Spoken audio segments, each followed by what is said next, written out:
The focus of today's webinar is all about working from home. As you can see, how that is about to become, or has already become, a new normal for a lot of us. I personally have now been working from home for just over a week. A lot of people suddenly started on Monday, and we're going to go through how Microsoft Teams can help us with that. The program of webinars, I just want to draw your attention to being scheduled. Obviously, we are responding to the global crisis as best we can, as is everybody else. And one of the things we thought we could do is offer some webinars to share our knowledge to people who might benefit from it, and hopefully that would include all of you. The program is in front of you. We're doing the top one right now. There's a planner and to do, which is coming next week, and that's very much about personal and team productivity and assigning tasks and what have you. Advanced teams, the things you can do with teams that you maybe might not have thought of. I think hopefully we're going to have some of those in this session, but even more advanced things. Power Automate, which is the Office automation platform, how we can use automation to do productive things for us, and a general productivity tip in terms of all the various buttons, the 60% of Microsoft Office that no one ever looks at, that you suddenly discover, oh yeah, it can do that. A lot of them are very good, and it's changed a lot in the last 18 months. So even if you think you knew everything 2 years ago, it's still worth coming along because of all the things that have been rolled out. You can see all of those at this address you've got at the bottom here, selecttechnology.co.uk/eventbrite-event. They're all posted on there. They're posted on our LinkedIn page. I publicised them, Jig publicises them. So if you are interested, we'd love to have you. In terms of who are we, who are Jig and I, so that's us. I am a Nick Ellis, digital transformation consultant. I've been with Select since November, and my background is very much in corporate application management, process development. So I'm very much a productivity nerd with a real software bent. So this is very much kind of my sweet spot, I think. Jig, would you like to just introduce yourself? Yes, hi there, everybody.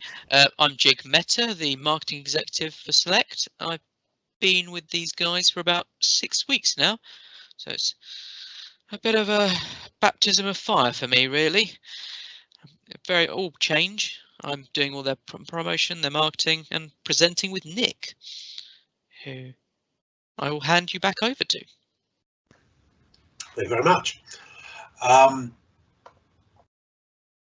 So a little bit about what we mean by working from home and the reality of life working from home that we're all learning from, and there's been mountains and mountains of tips on social media. If you go on LinkedIn, every second post at the moment is how to work from home, as if it's something miraculous. But this is just a little bit of my experience. I have had jobs that have required me to work from home for many years, and this is kind of the stuff that I didn't think of initially that I wish somebody had told me, so I'm just going to share it very quickly. This whole section is no more than about a minute and a half. So start at a normal time, very important. I got up this morning, I walked my dog, and who you might hear from, by the way. He has a tendency to contribute to these sessions. He's sat just to my right at the moment. And I make sure that I start about 8:30, as I would do anyway. I always make sure I get dressed. It's really tempting to stay in pyjamas. Don't do that. It's because you just sort of, I find I can't work like that. Set up a desk. Again, I've got a desk set up with 3 monitors. I've got a big old microphone in front of me at the moment, so that I've got a working environment which is distinct from the other room where I sit on the sofa. I appreciate that's a slightly privileged position. Not everybody is in that position, but if you can, do try and do so. Stay hydrated. We don't have the people coming up to us every 20 minutes saying, oh, you want a cup of tea? You know, so it's important to keep a focus on that. I've had a few conversations with people around, oh, I've got a stinking headache now. And you go, well, when was the last time you drank anything? It turns out that was 4 hours ago. And also finish on time, I think, is crucial. It's really, really tempting when you're working from home to let it just drift on and drift on and drift on, and then it's 10 o'clock and you're sat there with your laptop on your lap, trying to half watch something on Netflix as well. these are the things that I wish somebody had said to me. So if you are new to working from home and you haven't seen the mountains of posts on LinkedIn, perhaps they'll be helpful.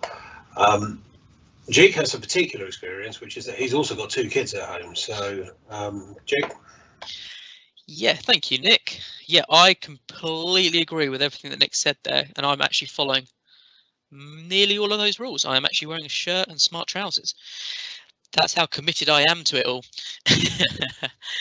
But I have the fun of kids as well, and they've been at home with me for about a week as well. Last week they came home, and I did that for a bit, and I've looked at what would work for me, and I thought, let's steal some stuff from school, basically.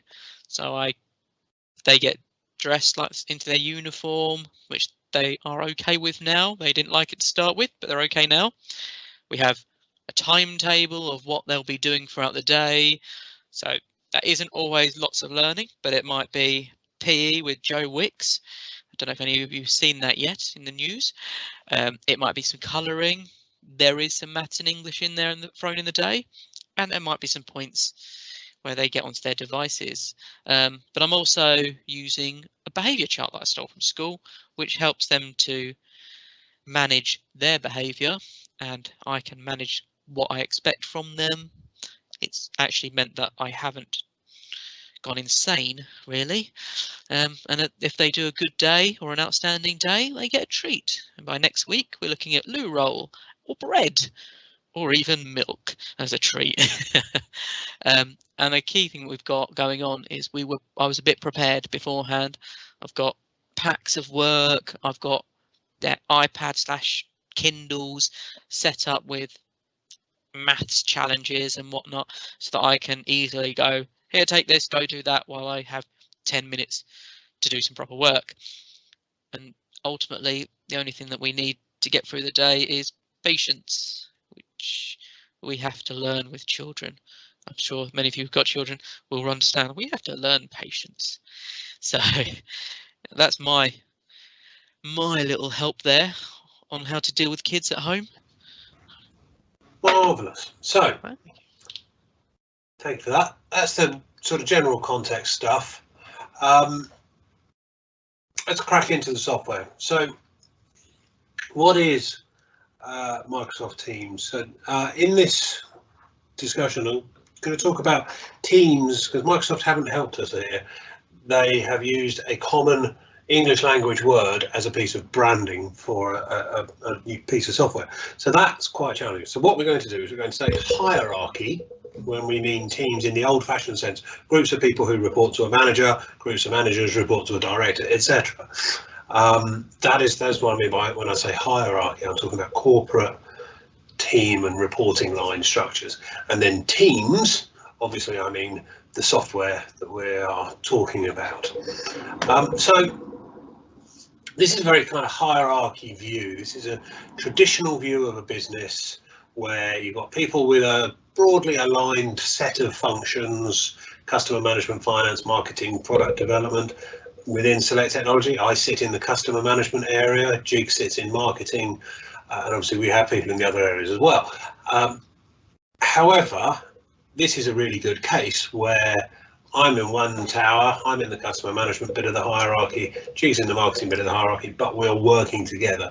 And the point about the Teams software is that it actually enables you to work and collaborate and create these virtual teams that are completely unrelated to the business hierarchy. So you can see here what we've aimed for is groups of people working on the same thing. So a business strategy is likely to involve marketing, leadership, finance, maybe HR, webinar planning. I've slightly oversold how many people are involved in this diagram, but it's going to take people from different areas. Advertising, again, you can only advertise if you understand your product, so you need product development, but you need marketing and so on. So it's Teams is focused on the thing you are doing rather than the hierarchy in which you sit. That's an important distinction, important enough that I'm just going to run this animation again. So that's your hierarchy, that's your, if you like, old-fashioned management view. And this is the way Teams thinks. It thinks about people who are working together to do something regardless of where they sit in the organisation. Now, if we take the webinar planning team, within a team, within a function, you're going to have different subjects that you want to talk about within there, and they may actually reflect your original hierarchy to some degree. Here you can see we've got 4. There's general, which is the default channel. You always get a general channel. You can't not have a general channel, and you can't rename the general channel. So you've got it, you might as well use it. We tend to use it for the kind of loose, unstructured stuff. Oh, I've just done this, I've just done that. You might want to know about this. I saw this link on some website. How is everybody on a Monday morning? How was the weekend? It's that kind of chat. And the more structured stuff will go into other channels. I'm going to show you the software in a minute before you get worried about that. So the marketing one you'll see is marked with a padlock, and we're going to talk a little bit about what that means as well. So I'm just going to switch now to the software. Yes, there it is. So this is Teams. This is the web client for Teams, but it's an absolutely identical experience to using the Windows client if you were to use that. There are different versions. There's iOS, there's Android, there's an Android tablet version, which do have slightly different feel, slightly different layout, but they all have the same essential functionality. You might just have to look in slightly different places to find it. You can see here we have this webinar planning team that we were just talking about, and it's mapped out the same way. So you've got the 4 channels: general, content, marketing, and development, PowerPoint development. Now, within a team has a group of members, obviously. So you can see here that we've got myself, we've got Jig, and then we've got these 2 other people, Alex and Alan. They don't really exist. They're not going to be contributing. This is a fictional company. If you're familiar with the way Microsoft work, they use a company called Coauthoring, which doesn't exist, and these are employees of that for demo purposes. So they have access to the general channel, the content channel, the PowerPoint development channel. The marketing channel is a secure channel, so that means that only myself and Jig have access to it. Now, within each of these channels, which are essentially just subject headers, there's a certain amount of content that you're going to get given automatically as soon as you create it. So you're going to have this posts section, you're going to have a file section, and it will create a wiki section. I'll be honest with you, I've never used the wiki section. I don't think it's terribly helpful, but it is there if you want it. So looking here, you can see down at the bottom, the main area, the main function of this is to enable chat conversations. I'm going to come back to that in a bit more detail just in a second, but essentially the layout is you've got a menu down here, you've got your teams, which have got channels, and you've got tabs across the top. So the tabs, the obvious question is, what are the tabs for? So tabs allow you to bring in extra content into the product that you might want to use. It doesn't have to be Office 365 content. You can have content from all sorts of different places, and in fact you can write your own content for it as well. So if you've got an IT team or a software development team in your business, you can actually create your own functionality. This is a small set. There's about 300, I think, of these connectors that you can talk to all sorts of different third-party software. We're not going to go into that here because that's more advanced functionality. The only area we are going to talk about tabs is in respect of Planner, which is the task management for Teams, which we are going to touch on at the end of this webinar. So let's get back to this chat functionality. So there's team chat, there's one-to-one chat, there's group chat, and we touched briefly on secure channels. So what's the difference between these 4 types? Well, let's come back to the software. So the first of these, team chat, and this is where we are here. So in these areas, we can have a conversation with the whole team. So this box here, very familiar to anybody who's used WhatsApp or what have you. You can see there, Jig has just put a post up. It's very straightforward.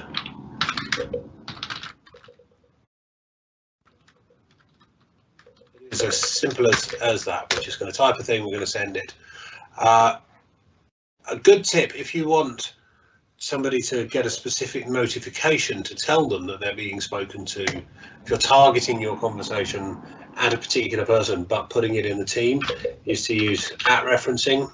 Very, completely standard approach these days.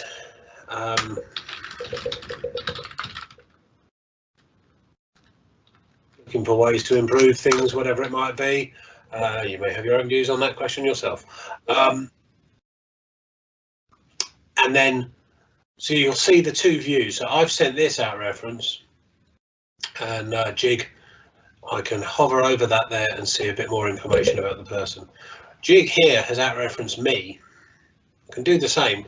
You'll notice that this red @ appears here on the side of the message. So that tells me straight away, hello, I've been drawn into this conversation somewhere. Were I not already in this window, that red @ would also appear here on this line, so that I could see there's something in that channel that's of interest to me and that has been targeted at me. Another way to do this is like that. There you go. So it's it's a red number. Sorry, I said it was a red @ it's a red number. Another way to do this is to use the @team tag.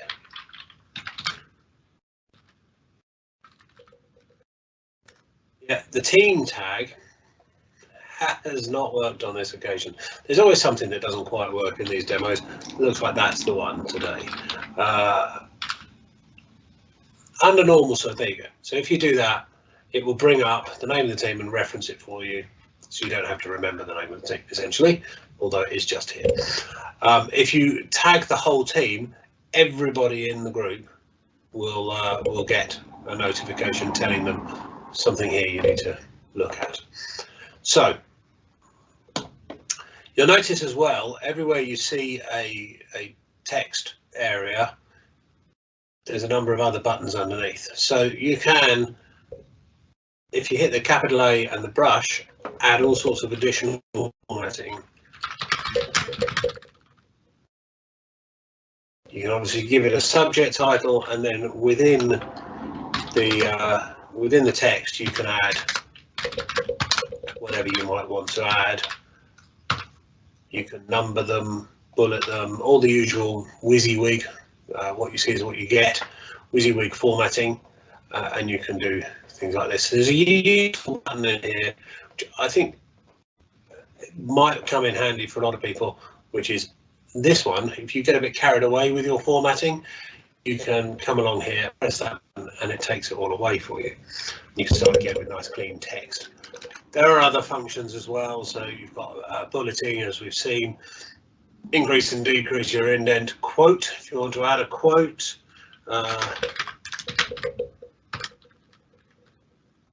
And for the IT geeks among us, there's things like coding. So if you want to add code, and you can choose what language the code was written in, and it will format that for you. And of course, hyperlinks, tables. Nice one as well, actually, is the horizontal line. Just insert a horizontal line, and you can see that it just acts as a nice divider. If I publish that now, you can see it just sort of highlights the quote and stuff. So that's quite useful just for if you want to present a bit more than a WhatsApp type or a tweet type short update. Replying. A common mistake that people make in Teams is they reply to conversations in this box. And what that's going to do, as you've seen here, is it's going to keep starting new conversations. There is, under every piece, there's a reply button. and I can reply to Jig's comment here, at reference, so that I know he's going to get it, and it will flow that under there. Now, where that's useful, apart from it being much easier to read, because of course you can start here and work down that conversation, if I come away from there, you'll notice that one has disappeared because I've now seen this, and I come back. That is now at the bottom of the screen because that's the most recently changed conversation. So it will sort it for you based on the conversations that are kind of interesting and the conversations that people are actually interacting with. The other stuff will drift off the top as it gets old and becomes stale content. Other things you can do down here is attachments. I'm going to come back to that because we've got a whole section about file management, but there is also smileys, and there's GIFs with search, so you can search for any kind of GIF you like. And then there's also stickers. Now you'll notice here, all of this functionality is available in reply as well. Sometimes in software you get it in the original one, but not after that. The stickers are quite good because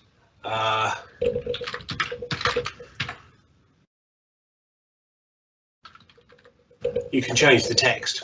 Now, it's very tempting to sort of dismiss this stuff as a bit silly and a bit frivolous, and I wouldn't necessarily agree with you under normal circumstances.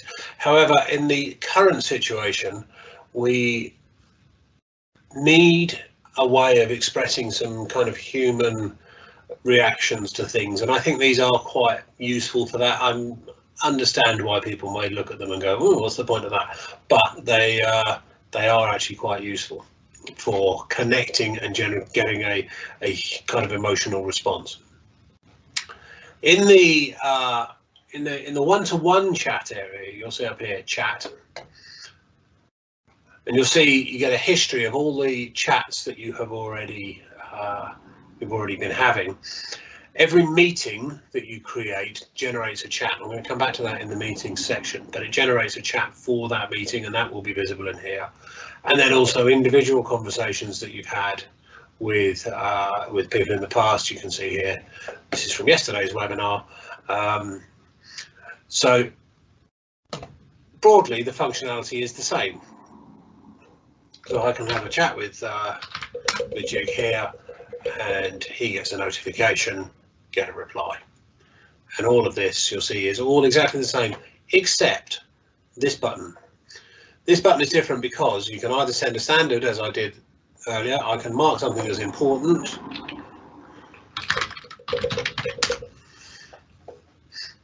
or I can mark it as urgent. Now, I'm not going to do this because it would be really annoying for Jig, but if I marked it as urgent, it will send him a notification every 2 minutes for 20 minutes, as you can see. So it'll just keep going. I need you until you respond. This is urgent. I'm going to keep badgering you and badgering you. Use that with caution and very quickly alienate your friends and colleagues, I would think, but it is there in an emergency. You can use that kind of functionality. You'll see here, this is a group chat. This moves us on to the next point on the slide. Group chats are particularly interesting because I can decide, Jig and I may decide here, well, actually, you know what, I think we need somebody else involved in this conversation. So I might decide that I want to include Diego. Now, when I do that, you get a completely new screen.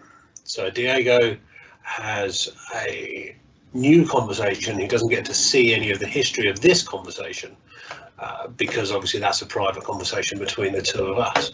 Now, again, at referencing is relevant. It's not really relevant in a one-to-one chat because there's only two of you there. Obviously, you're talking to the other one. But once you get into a group chat, it becomes relevant again.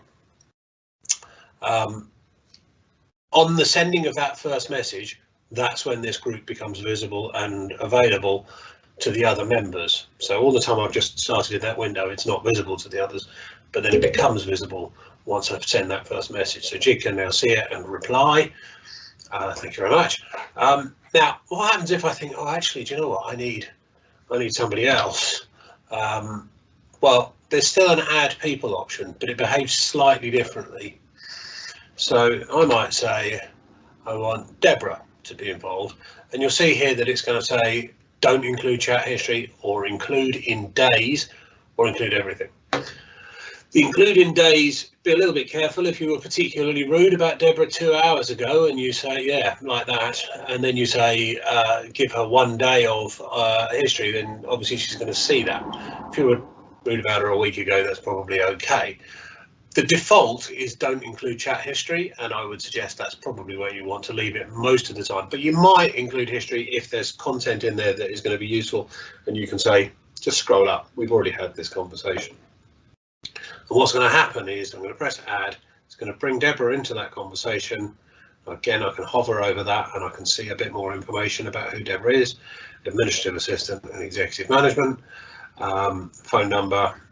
These hoverboards as well, I can start a chat straight out of this if I want to. And I can also, and you can see there, that started that chat up here for me. And I can get to here, hit this button, and it will start an email, which it has done here, and you can see it's addressed it all for me and what have you. It's not the most sensational functionality in the world, but it is quite handy to just have it there. I can also do the video chat and phone conference, which is quite useful to see. So that's group chat. Again, all the same functionality in group chat. You've got the important and the attachments and what have you. One button that's always worth looking for is this one, schedule meeting. So because there is myself, Deborah, Diego and Jig in this meeting, if I click this schedule meeting button down here, it will schedule a meeting and it will assume that I want those people to be in that meeting, which is a very useful thing to do. If you go, okay, when are we going to meet? You can always just. So working with files. This is where I think Teams really comes alive for collaboration, for home working, and so on. So working with files is obviously most of the time this is what we're doing. We're in Word, we're in Excel, we're in PowerPoint, and we are producing content of one form or another. And where Teams is really powerful is that it integrates with SharePoint, and it allows you to share through Teams with your colleagues. It allows you to share externally. You have to sort of bump out a little bit into SharePoint, but you can do it. You can co-author. Now, co-authoring is really powerful. So you can, at the same time, be working on the same file and having a conversation about it along the side and see what each other is doing and only undo your own work. So it's a really, really powerful way of effectively, it's a model of two people sitting at the same desk going, oh, what are we going to do with this? What are we going to do with that? You can do that. You can do it from anywhere in the world that you've got an internet connection. And as it says there, the chat window, so you can actually be having conversations about these files as you go. So let's go into that and have a look. So we're back here in Teams. I'm going to come to the team, and in the general section, I'm going to have a look in files. So this is where all of the file management goes. You can see here there's a webinar content document that Jig has just recently uploaded. And you can see you've got, again, a menu of things you can do at the top. This one's quite useful, so you can actually start any of these files straight out of the files section. Obviously you can upload whole files or folders, and you can then download from here for local use, and you can get a link to a file. So if I select that one, he says copy link, there it is, and get a link to that file which I can send in an email or in a conversation. So it offers you two choices. Do you want to share the link as Teams perceives it, or do you want to share the link as SharePoint perceives it? They are actually the same file. The difference is, are you sending it to somebody who uses Teams or not? So getting things into there is the upload, but in fact there is also a very straightforward approach, which is to simply, as I'm about to do here, drag the file and drop it on, and you'll see there that's uploading one item. Give it a second, and then you get the confirmation to say it's done. Views, if you're familiar with SharePoint views at all, you'll be familiar with this list, compact list, where it basically just makes it is literally what it says, it makes it smaller. And then tiles will give you a preview of the file once it's had time to process it. And obviously this file's only just been added, so it hasn't had time to think about it. There you go. Now, to share the files around, we looked briefly on the copy link, but I'm going to go into that in a bit more detail. And to do that, I'm going to hit this Open in SharePoint button. So this opening, you can see exactly the same file structure. If I come back to here to Documents, you'll see a folder for each of the public channels. There's no marketing folder because that's a secure channel, so it has a slightly different approach, but there's a folder for each of the public channels. Now, coming back into here, if I wanted to share this file, excuse me, my mouse is behaving oddly. I want to come back into this file. I can go to this button here, click the share icon, and then I get options about who is going to have access to it. So I'm going to create a link, but then that link is going to go to a route to the file. It's the same file, but it's going to control the permissions over what happens when you get there. So there's people in the organization. I can limit it to people that have already got access, which is controlled by who's a member of the group, or I can limit it to specific people. So in this case, I'm going to want to say specific people. You'll notice the anyone with the link is grayed out. That's because this is a demo tenant. You can set that so that it enables anyone with the link. Now, if you send that outside of your business, that's what you're going to use the anyone with the link for. Be slightly careful because, of course, you've no control over who they send it to. That's no more of a risk than you've currently got with sending on an attachment, but it is just be careful of what that means. So I'm going to waggle my mouse around because it's suddenly decided it doesn't want to go left and right. There you go. Right.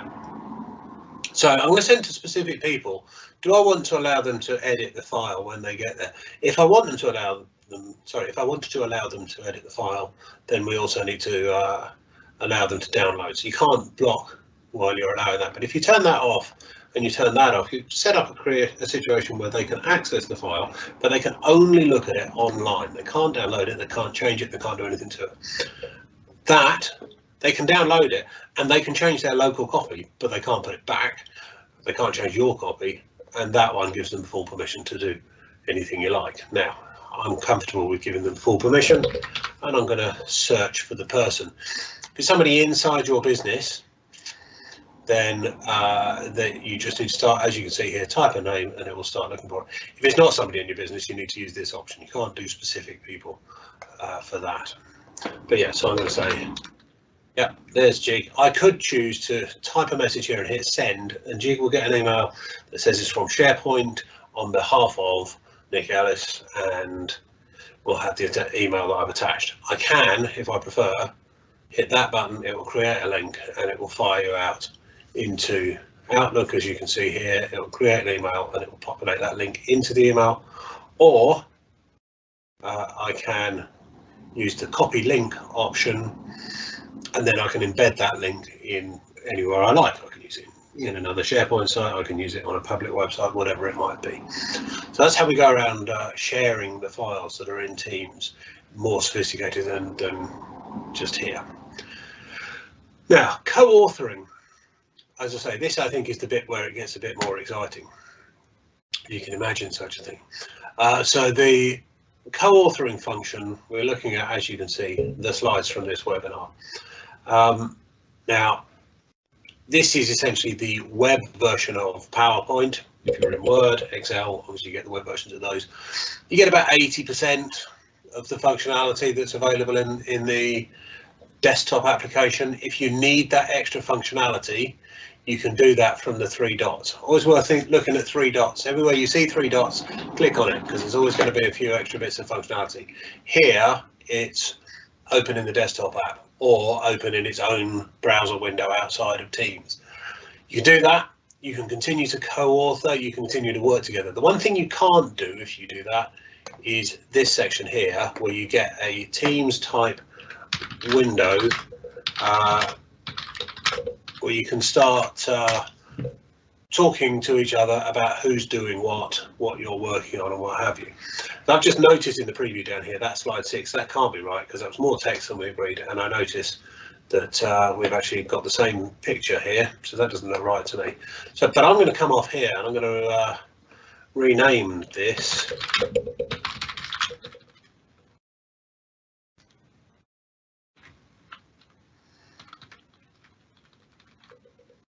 Now, as I've renamed this, down here, I can see that Jig is working on slide 6, and it actually tells me, as you can see, when I hover over that little green head there, it'll tell me who it is that's working on that slide. And from his perspective, Jig will have a green highlight, or possibly a pink highlight. It picks the colours at random, a highlight around this slide, and there'll be a little head, and it'll say Nick Ellis, and it'll draw his attention to the fact that I've changed this slide. When I go down here, you can see that changes have been made to this at the same time that I'm off working somewhere else. And all the time we're doing that, we can be having all the conversation with all the usual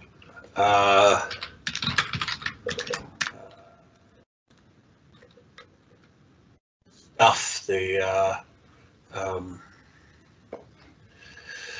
all the functionality of chat that is available everywhere else, all the things that you would expect to find in PowerPoint, it's all up here.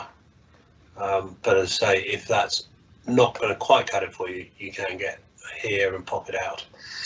There's also the review, comments and what have you. Remember the difference between conversation, which is entirely within Teams, and the comments, which is metadata stored in the PowerPoint file, and that's more for the conventional old-fashioned reviewing type approach. Now, when we're all done and we've decided, yep, this is how we want our slides, this is all great, we can just close the file and it will have a think and it will drop us back into the channel here. One small point to note is additional storage. So if you've got a file which is held somewhere else and you intend to keep holding it that somewhere else, rather than uploading it here into Teams, what you can do is actually add additional storage options from outside. So you can see here, SharePoint, Google Drive. Usually I have to say there's Box, Dropbox, and the Citrix one, FileShare. Not sure why they haven't come up today. SharePoint one, so if you've got an existing SharePoint site somewhere else, you can just say, actually get me that SharePoint site there, and add it as a piece of functionality, a piece of folder structure into here, and it will do that. So it will create a folder for it, and then you can drill down into that. That means you retain the functionality that you have by linking them together, but it also means that you don't have multiple versions of the same file and end up in that situation going, well, which one's the current one? Which one's the one I'm supposed to be working on? So, in summary, that's your file management approach. If I go back to the slide, so we've talked a little bit about this.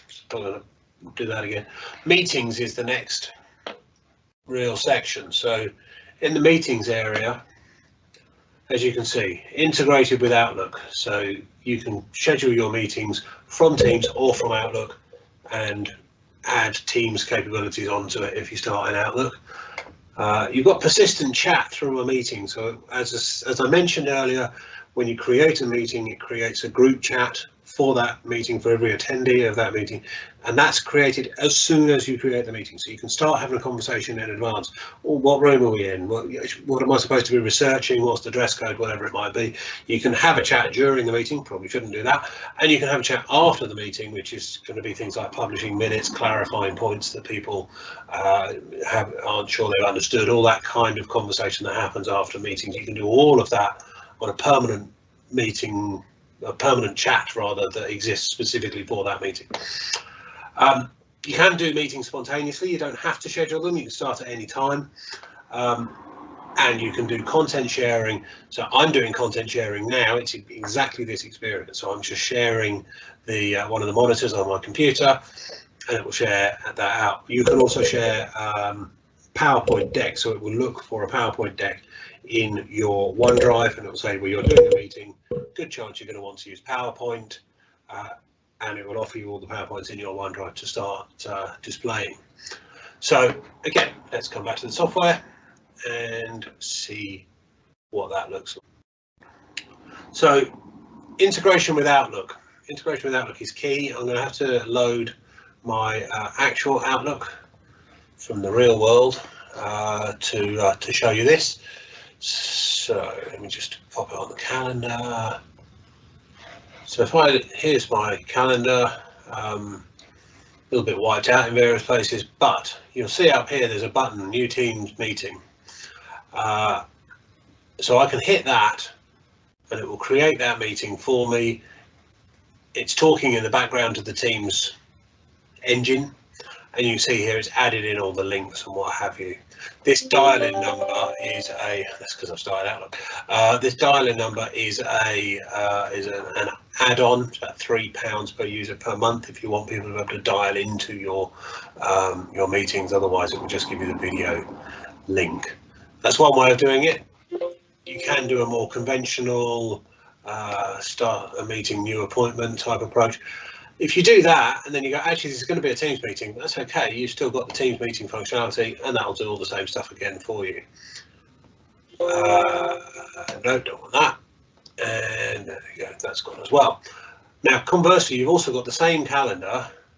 This isn't going to be the same calendar because it's a test environment, but you've got the same calendar functionality in here. And again, I can just select a bit of time, and as soon as I let go of the mouse, it's going to take me to this screen. Now, I don't need to tell it now it's a Teams meeting because I've started in Teams, so it's going to assume that. And I can say,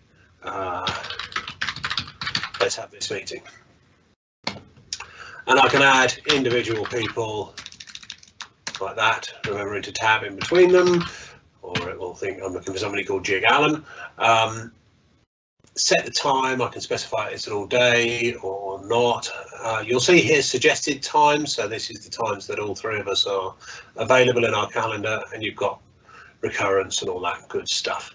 However, another way of doing it is to say, let's do it in a channel. Let's have a meeting in the channel.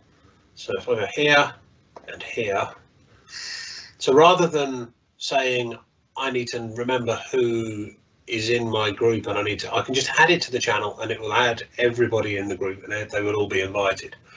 Add a location if you've got a room booked and what have you, and I always think it's a good idea to put a bit of context to a meeting.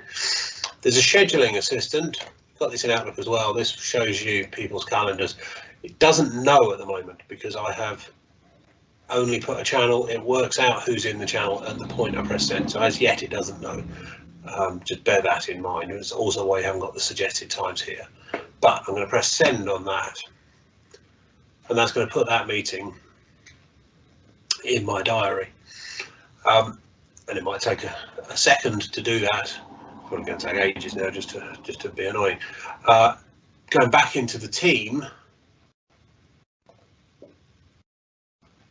Here's that meeting, which has now appeared as a chat piece in the team. Now, so I can now, as I was saying, that permanent conversation,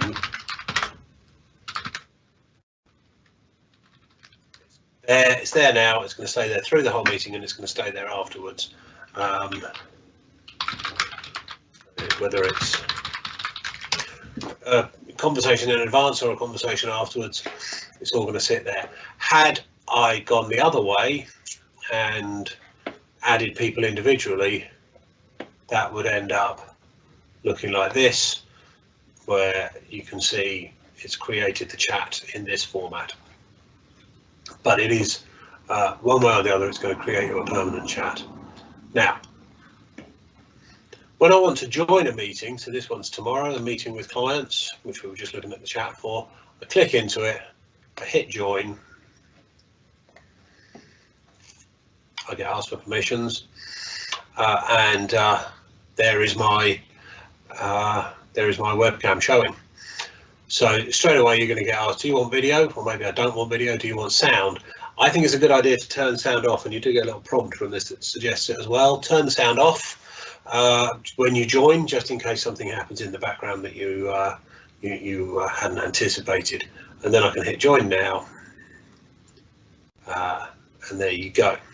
So I can turn the sound on or off, and as others join the meeting, I might choose to add video in.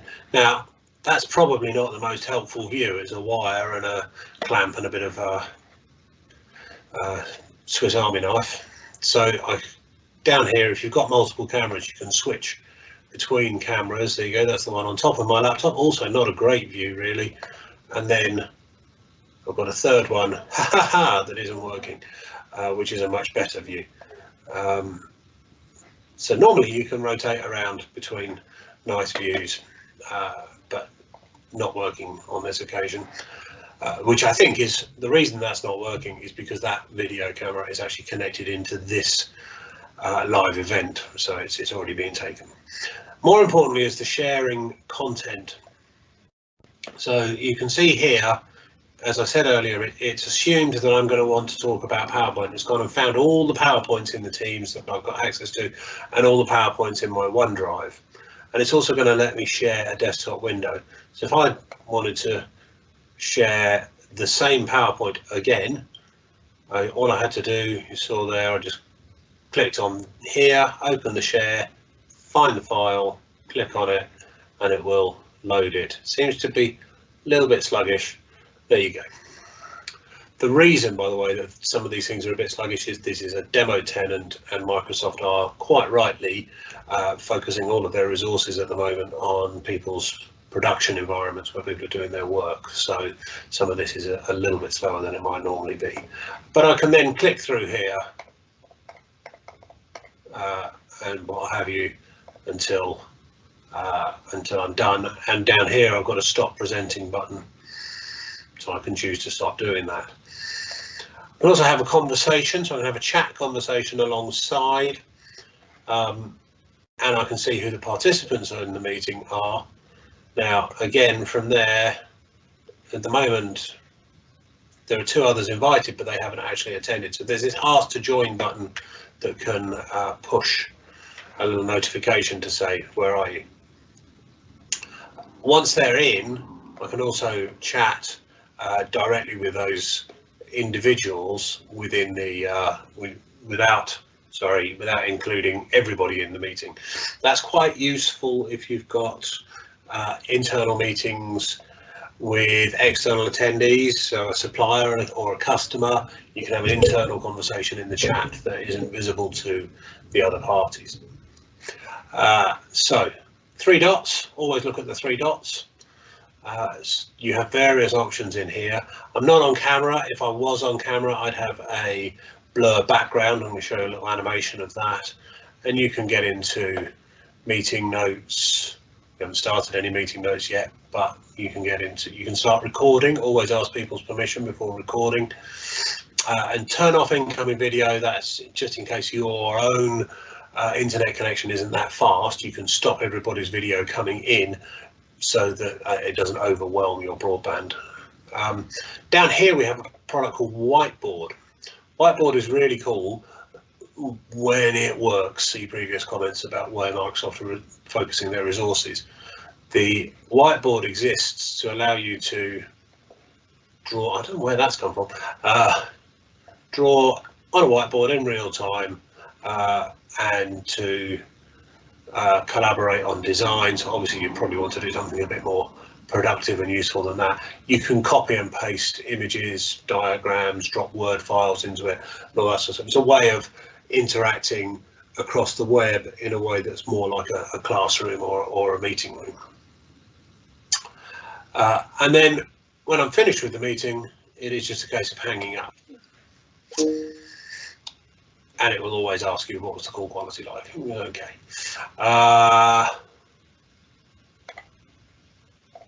And it will ask you for a bit of feedback. So that's essentially the meeting experience.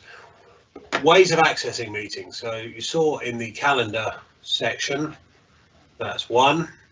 In a team,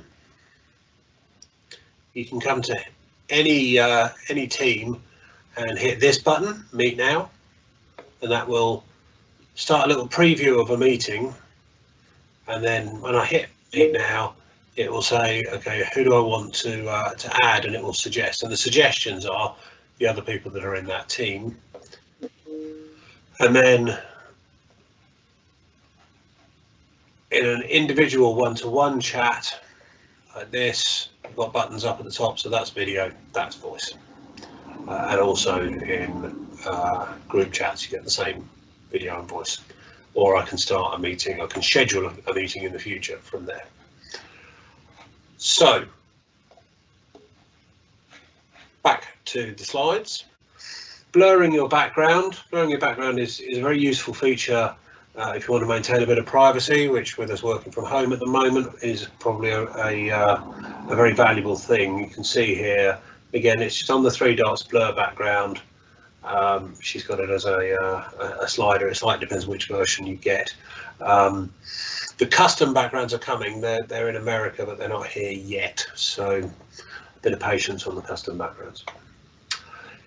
Planner. So Planner is a really powerful way if you're working with teams to just allocate and track who's doing what. I've been using it today to allocate and track some customer interactions among the management team. It's a really straightforward, intuitive way of doing things. So again, I'm just going to drop back into the software.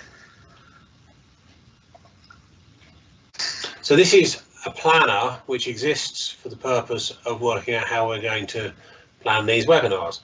You can see you've got different subjects. So again, these verticals are a bit like the horizontals here, marketing, content delivery. It's very intuitive, drag and drop and what have you. You can see there that task is assigned to me. I can add notes and what have you. I can switch my view on this so I can see it by who it's assigned to. And actually this one here, which says it's assigned to Jig, I think probably that should be me. And you can see there it just updates that as you drag it around. Very, very useful tool. Has some additional views like scheduling, what's going on a particular day. You've got some chart views and what have you.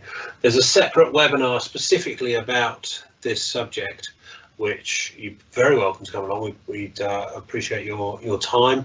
I think it's a really useful tool. It integrates as well into a product called To Do, which is about your personal productivity and your personal list of actions. So if I go to here very, very briefly and show you To Do, depending on whether it's updated, it has. So I can see all of the actions from that planner that are assigned to me are there. The reason there's two is because I blew it away and started again, so ignore that. But everything from that planner is integrated into here, and also anything that's, if you flag something in your email, it will come up here, so I can see the whole list of everything that's assigned to me and do things. So there's a whole separate webinar, as I say, planned for this, so do come along to that.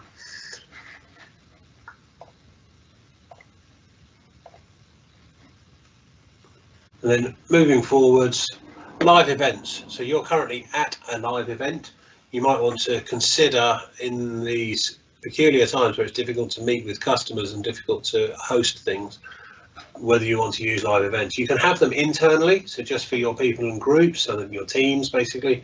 You can have them for your whole company, or you can have public ones, and obviously that's what this is today.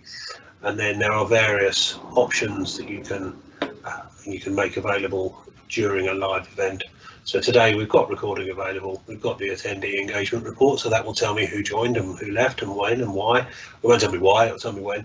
And the Q&A, which is the functionality we talked right at the start.